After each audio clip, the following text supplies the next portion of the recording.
Hello అండి, welcome to Telugu trader and investor. జనరల్గా మనం పిల్లలకి గోల్డ్ స్కీమ్స్ అవి కడుతుంటాం కదా. నెక్స్ట్ మన ట్రేడింగ్లో కూడా అంటే crypto, forex or Indian markets, gold futures sell చేసిన ఆప్షన్స్ చేసినా సరే నేనైతే ఏ స్ట్రాటజీ వాడతా, ఎలా చేస్తానో చెప్తున్నాను.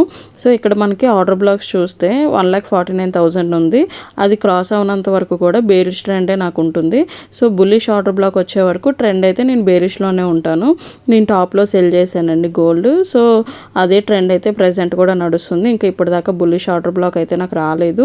సో ప్రజెంట్ ప్రీమియం డికే వల్ల నేను సెల్లర్ కాబట్టి నాకు బాగానే ఉంది.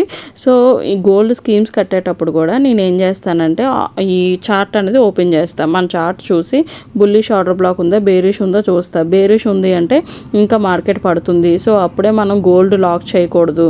కొంచెం వెయిట్ చేసిన తర్వాత ఇంకొంచెం పడిన తర్వాత ఎంటర్ అవుతాం. అప్పుడు ఏమవుతుంది, కొంచెం పడిన తర్వాత ఎంటర్ అవ్వడం వల్ల అంటే ఎంతవరకు పడుతుందో మనకు తెలుసు. బుల్లిష్ ఆర్డర్ బ్లాక్ వచ్చే వరకు కూడా నేను గోల్డ్ లాక్ చేయను. అప్పుడు దానివల్ల నాకు తక్కువలో ఎంటర్ అవ్వడం వల్ల గోల్డ్ పెరిగినా సరే నేను కట్టిన గోల్డ్ రేటు నాకు లాక్ అయిపోతుంది మా స్కీమ్స్ ప్రకారం. సో అప్పుడు నాకు బెనిఫిట్ అనేది ఉంటుంది. సో చూడండి, ఇక్కడ బుల్లిష్ ఆర్డర్ బ్లాక్ వచ్చింది. సో మార్కెట్ పెరుగుతుంది కాబట్టి నేను ఇప్పుడే లాక్ చేయాలి నా గోల్డ్ అని చెప్పేసి పిల్లలకి స్కీమ్ కట్టేది కూడా నేను బుల్లిష్ ఆర్డర్ బ్లాక్ వచ్చిన తర్వాత పెట్టేస్తాను. Thank you. Like and share చేయండి. అప్పుడు కొంచెం ఎంకరేజ్ చేసి ఇంకా వీడియోస్ చేస్తుంటా. Thank you.